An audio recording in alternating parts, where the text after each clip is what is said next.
Hey everybody, Scoutcraft here again. Mishmash Monday. Hope you're having a great day and hope you're having a great weekend. I had a really good weekend last week when I was doing the videos. In the comments section, a good friend of the show by the name of George, George had mentioned that the Antique Tool and Trades in Connecticut Club was having their annual winter swap meet show. Now, I've never been to one before, so I thought I would take a trip up and see what it was like, and I would bring you along and we could check it out together. Now, one thing, a quick disclaimer I want to make before you see the footage of the meet is that tool clubs can be a funny thing. It's not like a flea market or Jacktown, a tractor show where they sell tools and things like that. That's a whole different animal. That's where you get your really good deals because you got a lot of rusty tools and there's tons of them out there. Usually anything that says antique or collectors in the title usually means you're not going to get really good deals because, you know, you're not going to find rusty tools. Basically, you're going to find decent tools that, you know, these guys want, you know, what they're worth instead of, you know, $1 or $2 for a tool. But you can always find something good. You can always find something to pick up within your price range, or you can have a great time just talking to the people there. Come along, take a look and see what this show was like. It was in a beautiful part of Connecticut. Let's check it out. I'm gonna, as long as it don't snow, I'll be going. But I got rid of my snow tires. I just saw you blowing the horn. What? You're amazing. Now, this is our buddy Brian, and I say our buddy because he's a member of the group here, or the community of the channel, and he sells a lot of Zagre, but what a great guy, and he loves tools. We could talk tools all day long. He had a ton of interesting stuff here on his table, and he always has great prices. So if ever you see Brian, make sure you say hello to him. Next to him was Jimmy's table, and Brian also had some ratchets on Jimmy's table, but Jimmy had that table there and to the right, and you can see this is in the beginning. It was just starting to set up before they really opened up.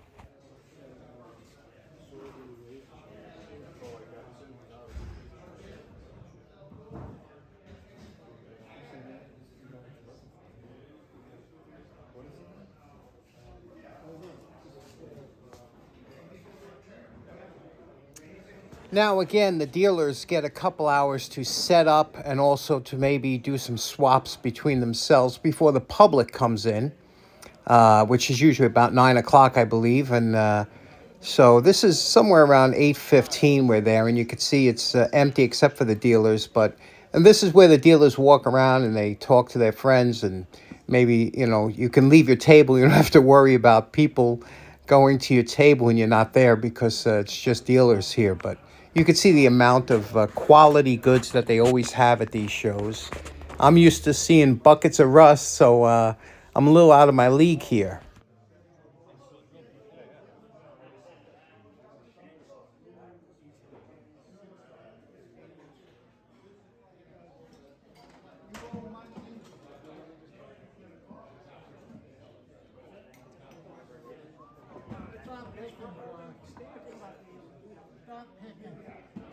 I don't.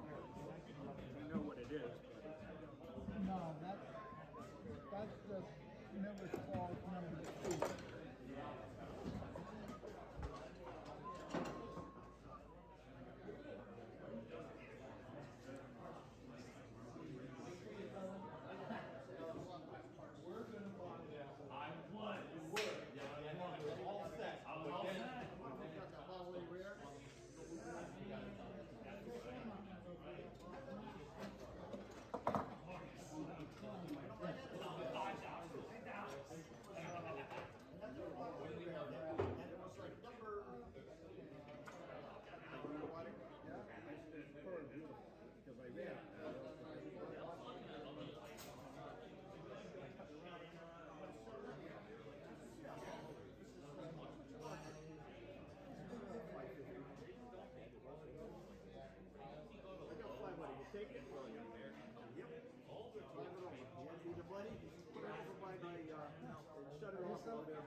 Here, Jimmy had a beautiful World War II British-made wrench, F-style wrench. It was in beautiful condition, so beautiful that I couldn't buy it because I couldn't do anything with it, but just put it in the drawer. But it was really nice for that price.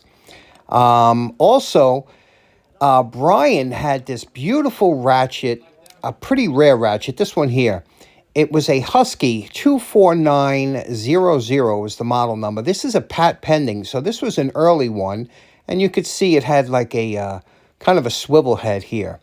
These are available, but this one here was, like I said, an early one. And I don't know how much it changed before this one and the one where they got the patent, but you could see here you can adjust the head into different sizes. I don't know how useful it would be, but it did feel like it was a quality tool and it was very interesting to play with.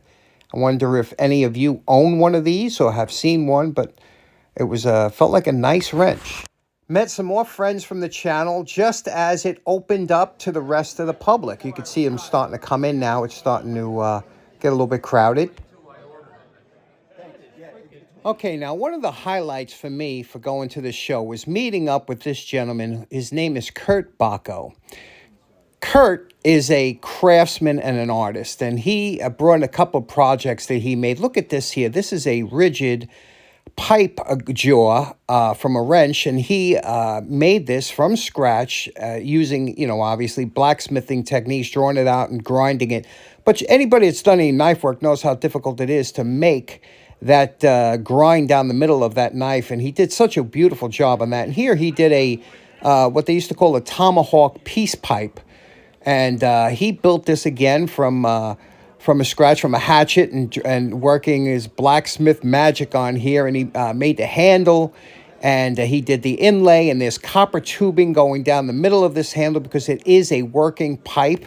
That top screws off to clean it out. See, there's the hole for the pipe, and then the back is the mouthpiece. He made all that from scratch, and the claw hooks, and what a beautiful job.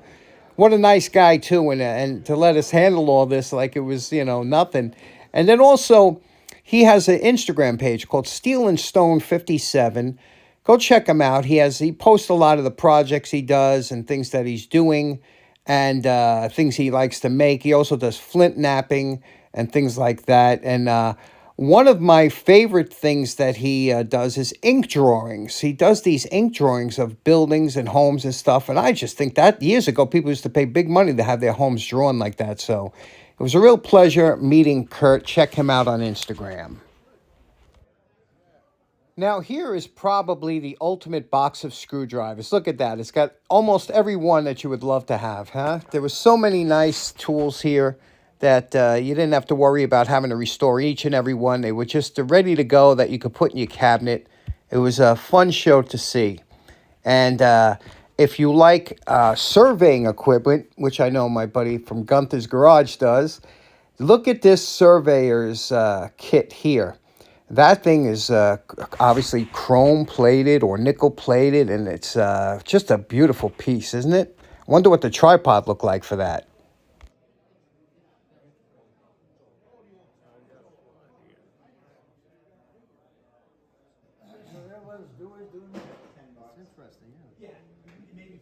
Because I was in Scotland, I was in Duke Mockery.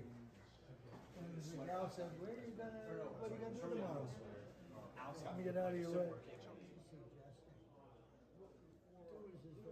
So as you could see, that was a lot of fun, the show. It was a nice little turnout there, and had a good time. And of course, because I met up with Brian and Jimmy and some of the other dealers I knew, I was able to pick a few things up.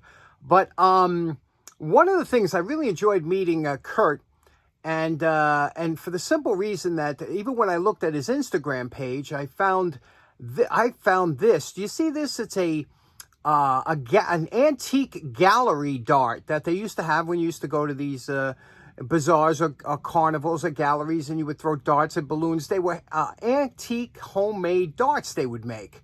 And I fell in love with this. I got to make one of these things. I have to make one of those at least, or a set of 3. I never even saw one of those before, so I was beautiful just seeing that on his page. But anyway, let me show you some of the things I picked up. I picked up something really rare that maybe you can help me out with. So let's go check it out. Okay, so this is the items I picked up here. As you can see, I only picked up 6 items, more, counting this as one. And we'll go through what each item is. But I want you to look at this one first and look at it and try. Do you know what this is? Have you ever seen this before? It's made by Starrett. Try and figure out if you know what this is, and we'll get back to this in a minute. First off, let's go one by one. Okay, first off, I picked up this, and you can see here, it's called a cricket. Okay, it's made by the Unipack Corporation out of West Chicago. And you can see what this is. This is one of those squeeze ratchets that when you squeeze it, it'll ratchet. You can see how that works. And then if you have to reverse it, you just push this through, and that reverses the direction. And it's got ball detents on both sides. Obviously, it's not fine tooth, but it's meant for when you're getting in a tight area. Sometimes it will come in handy, and it's got such a beautiful action on it. So I picked this up for $5. I just always like these type of gimmicky wrenches. So cricket. You ever hear of one of those before? Next up, I got this from Brian. It's a nice little putty knife, or general purpose, whatever you want to call it. You can see here, it's made by Russell. Now, what I found interesting about this is obviously it's like carved or something that says Russell, but how nice would that look if they inlaid that? And what you do is you would take like a putty and put that over there, like a white or an orange or something, put it in and sand it down. So that would really make that Russell pop, wouldn't it? But you could see here, whenever you deal with these putty knives, this one's a quality knife. And what I always look for, there are different types. They make all different types of these style knives. And they call them anything from putty knives, scraper knives, utility knives, all different types. The thickness of the blade here depends on the flexibility. Now, you see the flexibility on this? I love that type of... This is the kind I like, that if you're going to put putty, or if you're doing any glazing or window or something, you could see, you push it, it really gets in there. And you can see there's a beautiful flex to it. Compare that to a blade like this on this Blue Point. You can see it's a very stiff. It's more of a you can't bend this no matter what. And this is made for more like scraping and things like that. You can even adjust the tip and sharpen it if you had to, but that's a much thicker tip. Some other ones you have are kind of in between. This would be more of an in between. It's a little bit stiffer than this one here. You can see how nice and flat that goes on the ground when you sit. And the reason I like this so much is because my first putty knife that I ever bought when I was a kid was this Alway. You see this when I was young. It was made in USA. I bought this, and I love this thing. And you can see, look, it's got the same flex as this Russell that I just got. Actually, this one's even a little bit... I love this thing, and always have. This Alway, and I've used it many a times. In fact, it was rusted up one time. You can see I coated it with a shellac on there so it wouldn't rust anymore. But I want to show you, and I've got, quite a bit that I use. Those are just user. I want to show you, when you get some that have like a stain or something, I want to show you what you can do to possibly get that out. Okay, now you can see that fiber wheel. Now, there's the deep pit, the pitting you could see. You see that pitting? That, again, you can only sand under that, but you can see how that got rid of the dark staining that was surrounding it, and it makes for a somewhat presentable blade, right? Now, as far as the back here, again, we took out some of the ripples with the fiber wheel because it is a finer, but now we're going to do the handle, and we're going to do the handle with the buffer. We're going to go to the buffing wheel, and we're going to do and take out some of the minor scratches and also the handle. Okay, so here we go. We just cleaned this up that we can use it. And first of all, you see what we did with the handle. It came out really nice. You just have to, a little bit of polish, a little bit of wax. That handle comes out nice. Again, I didn't want to, it's not a mirror. Well, it's close to a mirror, but it's meant that you're going to see the pits. You can't get it out of there. But if you do not have a flexible, one of these really flexible putty knives, I can't tell you how handy they come in. If you look here, no matter what you're trying to scrape up, when you get under it like this, it just lifts up. Look at that. You could take a piece of tape up. Now you got to get the tape off the blade. But just keep it waxed and clean. These are fantastic to have. And they're quite presentable, aren't they? Next up, I got this beautiful rigid spud wrench. You can see what I paid for it here. $10, and it's just a beautiful, these spud wrenches are so nice. First of all, rigid, but what I liked about this one, it's slightly different. A lot of the ones I have are offset. This is a straight one, but the profile, it's such a thin profile. I only think it's about just over a ½ an inch thick, which is beautiful for getting into certain areas or whatnot.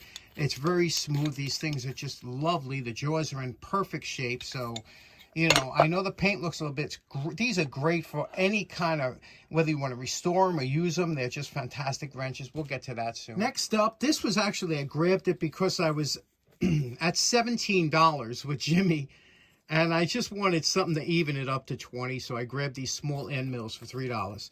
And you could see here a couple of them in the case here. These things come in really handy, and you can see it's a 4-way cutter on these. Can you see that on the smaller ones here?